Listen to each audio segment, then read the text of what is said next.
재미있는 글이 있어서 하나 적어 왔습니다. 제가 한번 읽어드리겠습니다. 염치 없이 한 가지 부탁드리겠습니다. 제가 부업으로 화장품 장사를 시작했습니다. 형편이 어려워져서 그러니 꼭 한 세트씩 주문해 주세요. 주름이 생긴 이마에는 상냥함이라는 크림을 발라보세요. 이 크림은 주름을 없애주고 기분까지 좋아지게 하니까요. 입술에는 침묵이라는 고운 빛의 립스틱을 발라보세요. 이 립스틱은 험담하고 원망하는 입술을 예쁘게 바로 잡아주는 효과도 있답니다. 맑고 예쁜 눈을 가지려면 정직과 진실이라는 아이크림을 사용해 보세요.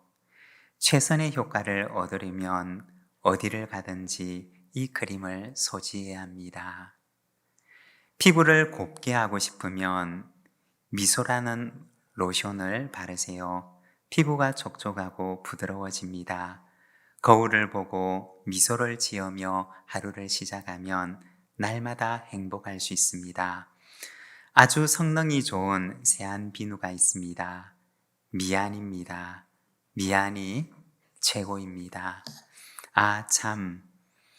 가장 향기로운 향수로는 용서가 제일입니다. 마음에 드시면 한 세트 꼭 구매해 주실 거죠. 품질은 보장합니다. 꼭 날마다 사용하셔서 예쁘고 멋지게 되시길 바랍니다. 주문 주소입니다. 당신도 예쁘군. 사랑하면 좋으리. 네, 어떠십니까? 화장품 한 세트 마음에 드시나요? 제가 주문 주소 한 번 더 불러드리겠습니다. 당신도 예쁘군. 사랑하면 좋으리. 우리 옆에 계신 분들과 함께 한번 해보겠습니다. 하실 수 있으실까요? 당신도 예쁘군. 사랑하면 좋으리. 네, 우리 예쁜 크림을 바르고 행복한 나날을 보내시기를 바랍니다. 미소보다 아름다운 얼굴이 어디에 있을까요? 미안보다 예쁜 말이 어디에 있을까요? 용서보다 아름다운 향수가 어디에 있을까요? 미안이라고 하는 비누로 세수를 하고 미소라고 하는 로션을 얼굴에 바르고 용서라고 하는 향수를 내 몸에 뿌리고 세상에 나가면 나로 인해서 누군가가 행복한 복된 하루를 살게 될 것입니다. 저와 여러분의 하루가 그러한 하루들이 되시기를 바랍니다. 오늘은 주님께서 가르치신 기도 가운데 우리가 용서라고 하는 것에 대해서 함께 묵상을 하고자 합니다. 여러분, 누군가에게 용서를 하거나 혹은 누군가에게 용서를 받아보신 적이 있으십니까? 그것이 쉬우셨나요? 아니면 어려우셨나요? 누군가에게 용서를 받는다는 것도 참 쉬운 일이 아니지만 또 내가 누군가를 용서하는 것도 쉽지 않은 일입니다. 성경에 보면 용서에 대한 이야기가 나옵니다. 어느 날 베드로가 예수님을 찾아가서 묻습니다. 예수님, 형제가 저에게 죄를 범하면 제가 몇 번이나 용서를 해주어야 할까요? 7번이면 족할까요? 베드로가 이렇게 묻는 이유는 무엇일까요? 아마 베드로에게 그런 일이 생겼기 때문일 것입니다. 누군가를 용서해야 되는 상황, 그러나 정말 용서하기가 힘든 상황, 아마 이런 상황이 베드로에게 생겼기 때문일 것입니다. 그러면 베드로를 이렇게 화나게 했던 사람은 누구일까요? 정확하게 알 수는 없지만 아마 제 생각에는 베드로하고 같이 있었던 예수님의 12 제자 가운데 그 누군가 한 사람이었을 것입니다. 베드로도 보통 사람이 아니지 않습니까? 아마 생각건대 베드로가 참다가 참을 수 없는 임계점에 도달했을 것입니다. 그래서 그래도 선생님한테는 얘기를 해야 되겠다 생각을 하고 선생님께 사전 통지를 하고 나서 네가 죽든지 내가 죽든지 결판을 보자 하는 마음을 가지고 예수님께 그렇게 얘기를 했는지도 모릅니다. 여러분, 생각을 해보면 우리를 화나게 하는 사람은 멀리 있는 사람이 아닙니다. 멀리 있는 사람은 우리를 화나게 하지도 않고 또 우리에게 용서가 필요할 만큼 그렇게 상처를 주지도 않습니다. 용서를 받아야 하고 또 우리가 용서해야 하는 대상은 언제나 우리의 가까이에 있는 사람입니다. 예수님께서는 어떻게 답변하셨을까요? 7번뿐만 아니라 7번을 70번까지라도 해라고 하셨습니다. 여러분, 우리가 어떤 일이 있을 때 예수님께 물어보고자 한다면 적어도 이 정도 답변은 들을 각오를 하고 예수님께 물어보셔야 됩니다. 여러분, 그러면 이런 용서가 가능한 것일까요? 우리가 용서에 대해서 생각을 할 때 먼저 기억을 해야 하는 것이 있는데 용서라고 하는 것은 내 힘으로 할 수 있는 것이 아니라는 것입니다. 여러분, 내가 용서할 수 있을 것 같지요? 그렇지 않습니다. 우리의 본성은 우리 안에 내재되어 있는 우리의 성품은 결코 누군가를 용서할 수 있는 힘이 없습니다. 우리가 할 수 있는 것은 무엇이냐? 우리가 잘하는 것은 무엇이냐? 우리가 우리 본성을 거스르지 않으면서도 우리가 쉽게 할 수 있는 것은 무엇이냐? 그것은 내가 받은 대로 돌려주는 것입니다.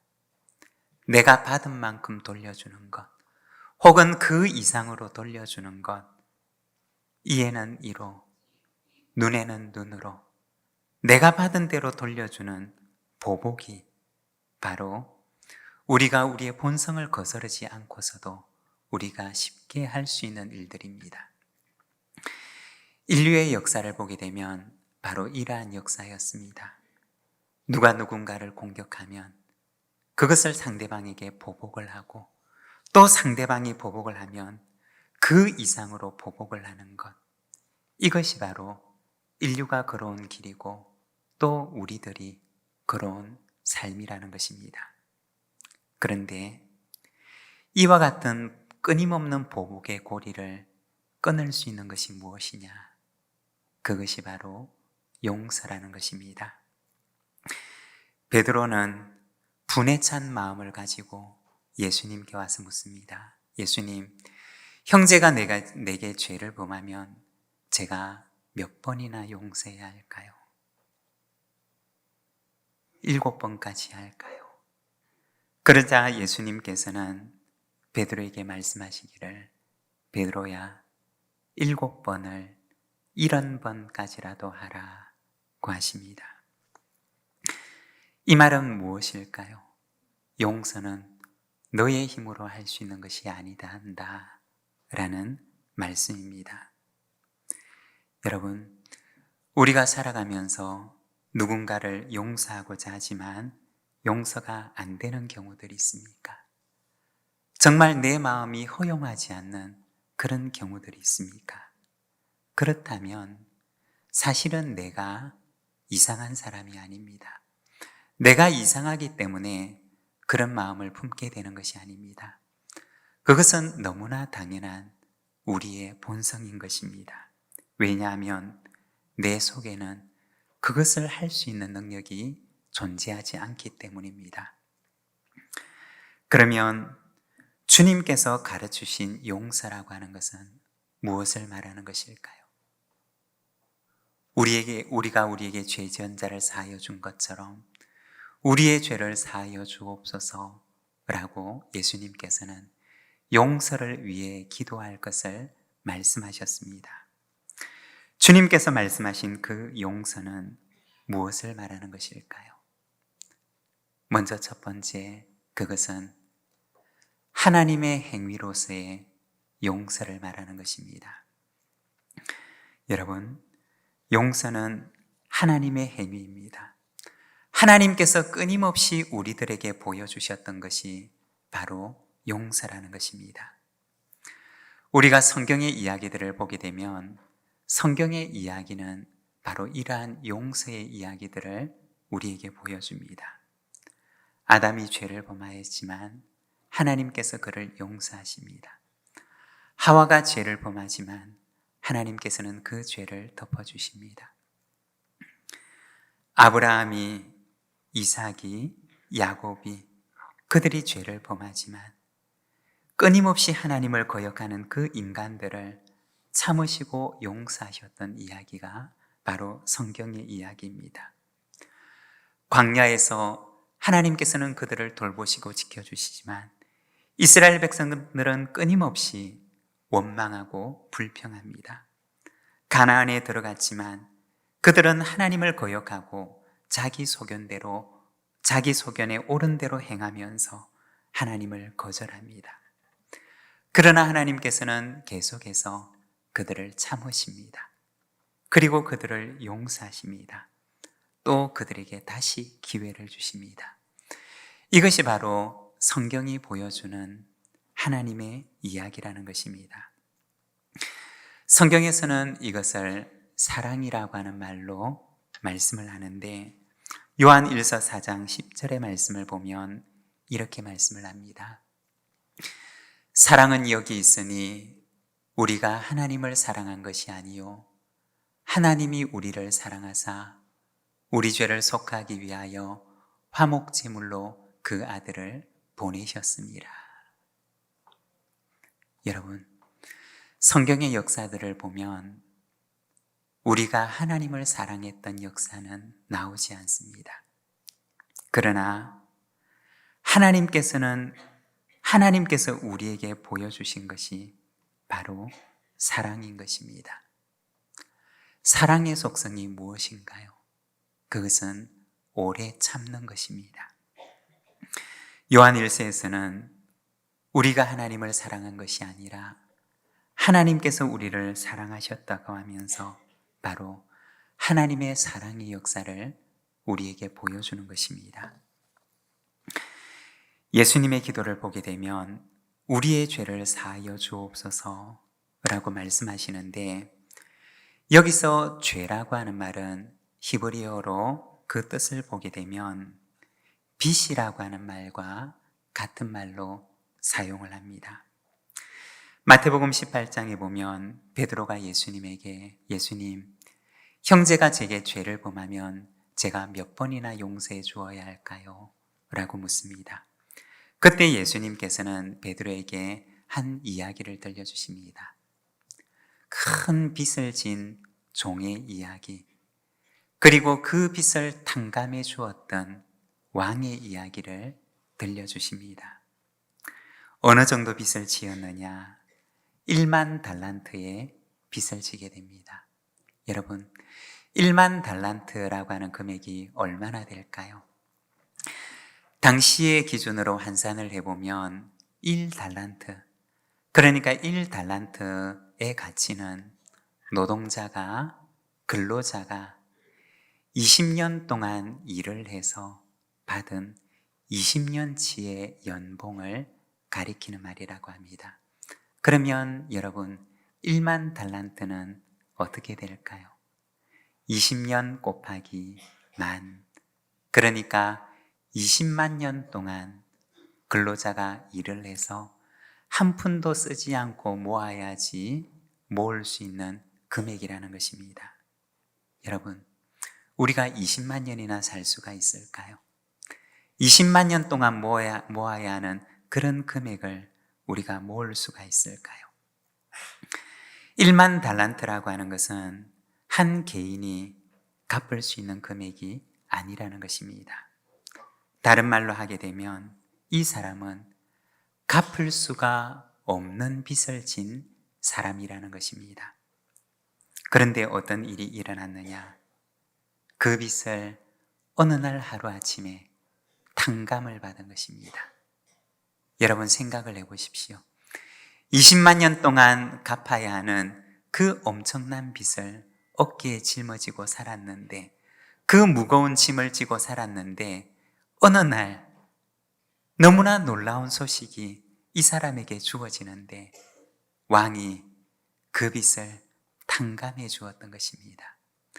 얼마나 기뻤을까요? 그날 얼마나 이 사람이 기분이 좋았을까요? 그러면 이 사람에게 기대되는 일은 무엇일까요?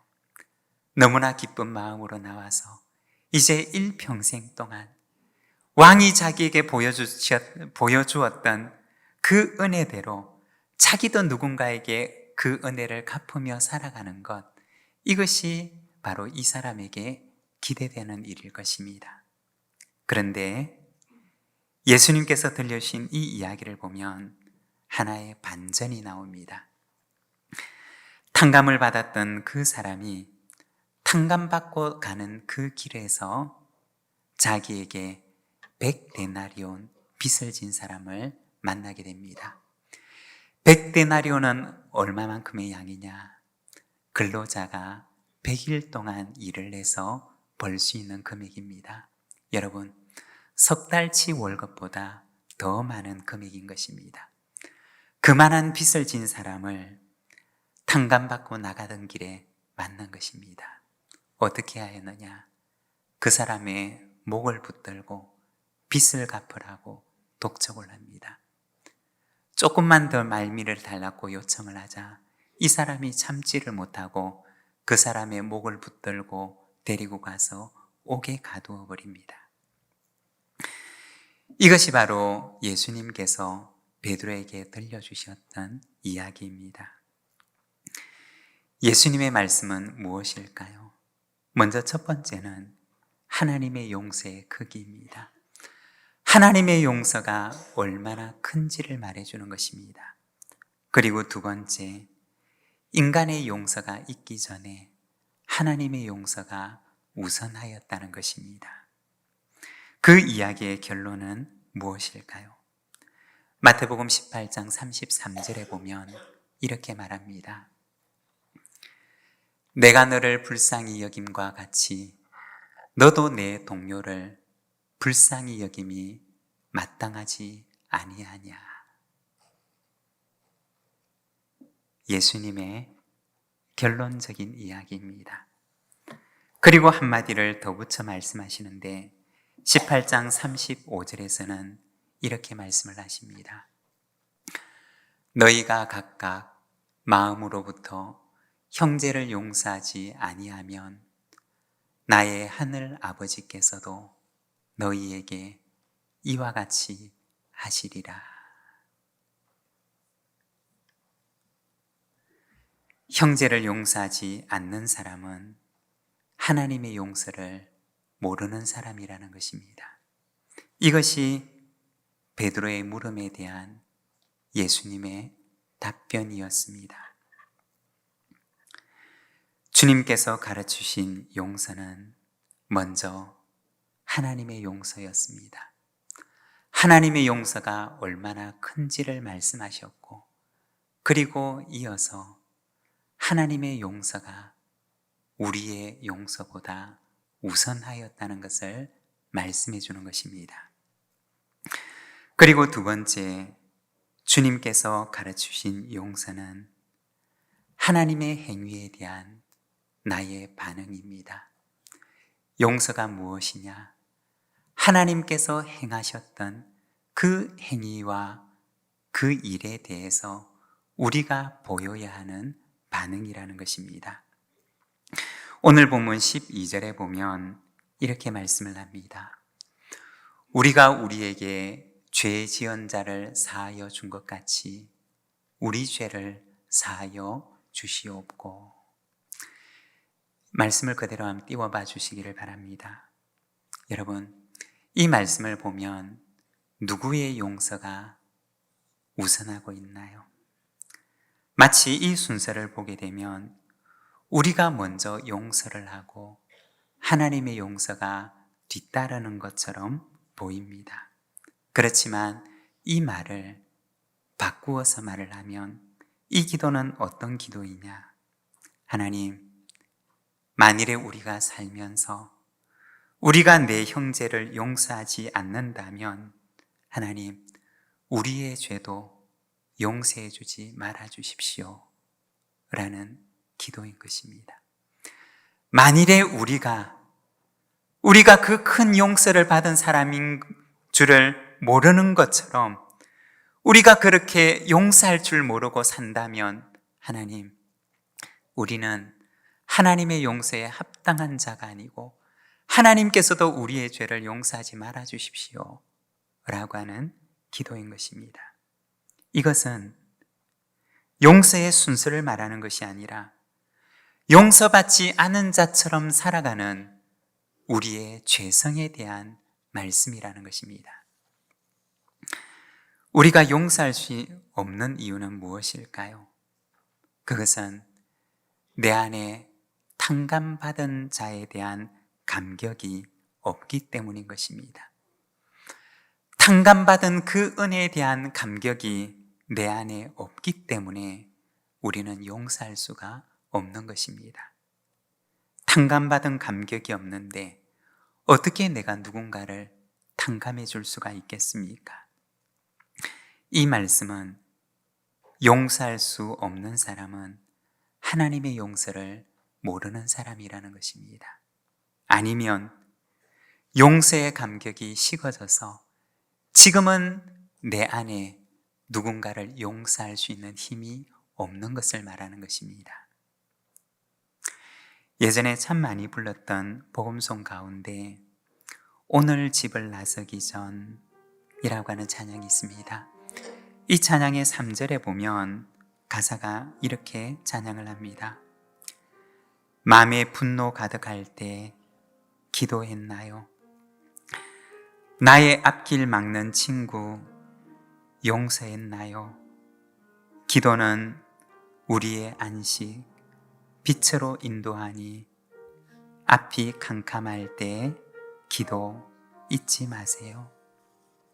여러분, 누가 용서할 수가 있을까요? 내 안에는 누군가를 용서할 수 있는 힘이 없습니다. 우리가 용서할 수 있다면 하나님의 능력이 내 안에 올 때, 하나님의 은혜가 내 안에 임할 때, 하나님께서 나에게 용서할 수 있는 힘을 주실 때, 그럴 때 우리가 용서할 수가 있는 것입니다. 우리가 이 찬양의 1절에서 4절까지를 앞부분을 부르고 후리면 끝에 같이 한번 부르도록 하겠습니다. 오늘 집을 나서기 전 기도했나요?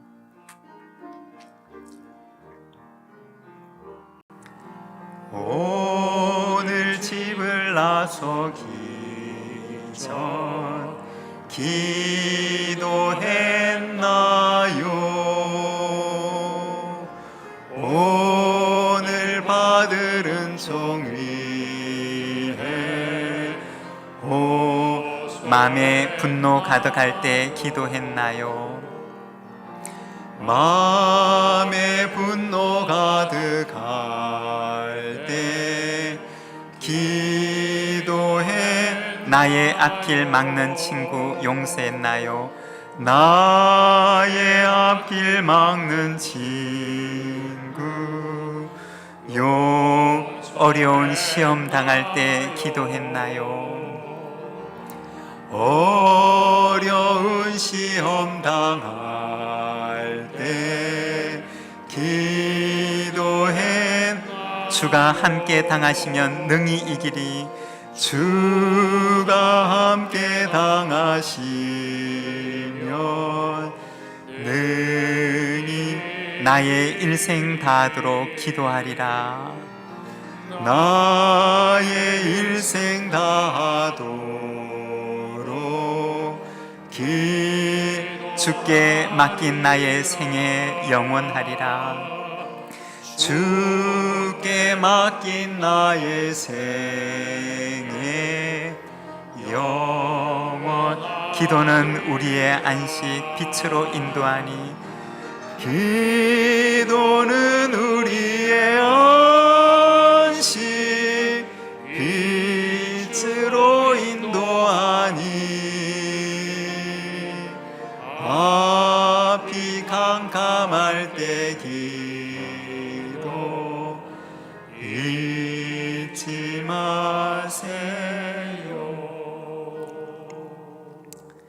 여러분, 우리의 삶을 돌아보게 되면 우리 우리 집 문 앞을 나서는 그 순간부터 얼마나 많은 시험거리들이 우리를 도전하고 있습니까? 우리를 넘어뜨리려 합니까? 얼마나 많은 미움과 분노가 내 영혼을 썰어뜨리려고 합니까? 용서는 우리의 힘으로 할 수 있는 것이 아닙니다. 우리의 본성에 속한 것이 아닙니다. 용서는 누가 할 수 있느냐? 하나님의 능력이 그 안에 있는 사람만이 용서할 수 있는 것입니다. 여러분, 오늘 하루를 시작하면서 하나님께서 우리에게 용서의 능력을 주셔서 내 형제를 용서하고 내 형제를 용납하며 사랑할 수 있는 하루를 살아갈 수 있도록 기도하는 하루를 살아가시기를 바랍니다. 그리고 세 번째, 주님께서 가르치신 기도는 십자가 위에서 보여주셨습니다. 누가복음 23장 34절의 말씀을 우리가 함께 봉독하겠습니다. 이에 예수께서 이르시되 아버지 저들을 사하여 주옵소서 자기들이 하는 것을 알지 못함이니이다 하시더라. 아멘. 여러분, 예수님의 이 기도는, 이 말씀은 언제 하신 것일까요? 아버지 저들의 죄를 사하여 주시옵소서 자기들이 하는 것을 알지 못합니다 라고 하는 예수님의 이 기도는 예수님께서 십자가 위에서 하신 말씀이셨습니다. 언젠가 저에게도 참 힘든 일이 있었습니다. 새벽에 기도를 하는데 십자가 위에 주님의 모습이 저의 마음속에 떠올랐습니다. 십자가가 서 있고 그 위에는 우리 주님께서 계셨습니다. 앞에는 군인들이 창을 들고 있었고 사람들은 예수님을 향해 손가락질을 합니다. 예수님의 십자가 주위에는 적개심을 품고 예수님을 바라보는 사람들로 가득합니다. 그런데 예수님께서는 그 십자가 위에서 두 팔을 활짝 벌리고 계셨습니다. 마치 그 사람들에 대해서 아무런 저항할 의사가 없다는 듯이, 혹은 그들마저도 환영하고 환대한다고 하듯이 예수님께서는 그들을 향해 두 팔을 벌리고 계셨습니다. 그리고 주님께서 마치 이렇게 저에게 말씀하시는 것 같았습니다. 이것이 바로 내가 가야 할 길이다. 그리고 그 말씀대로 가고자 했습니다. 예수님의 십자가를 보게 되면 예수님의 십자가는 창을 거두어 버린 사람들, 손가락질하는 손을 거두어 버린 사람들,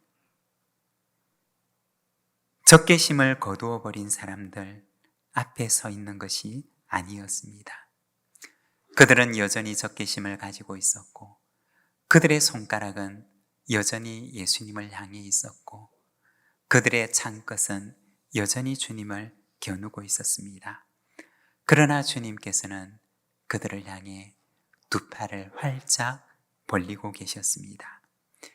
이것이 바로 주님께서 걸어가셨던 십자가의 길이었습니다. 십자가 위에 예수님께서는 오늘도 모든 인류를 향하여, 그리고 우리 모든 사람들을 향하여 말씀하십니다.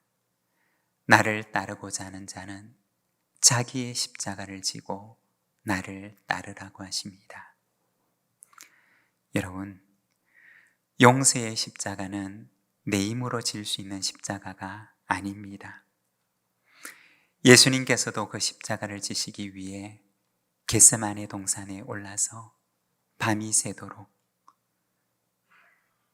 땀이 핏방울이 되도록 기도하신 후에 그 길을 걸어가셨습니다. 그리고 예수님께서는 그 십자가 위에서 승리하셨습니다. 여러분, 용서는 우리의 것이 아닙니다.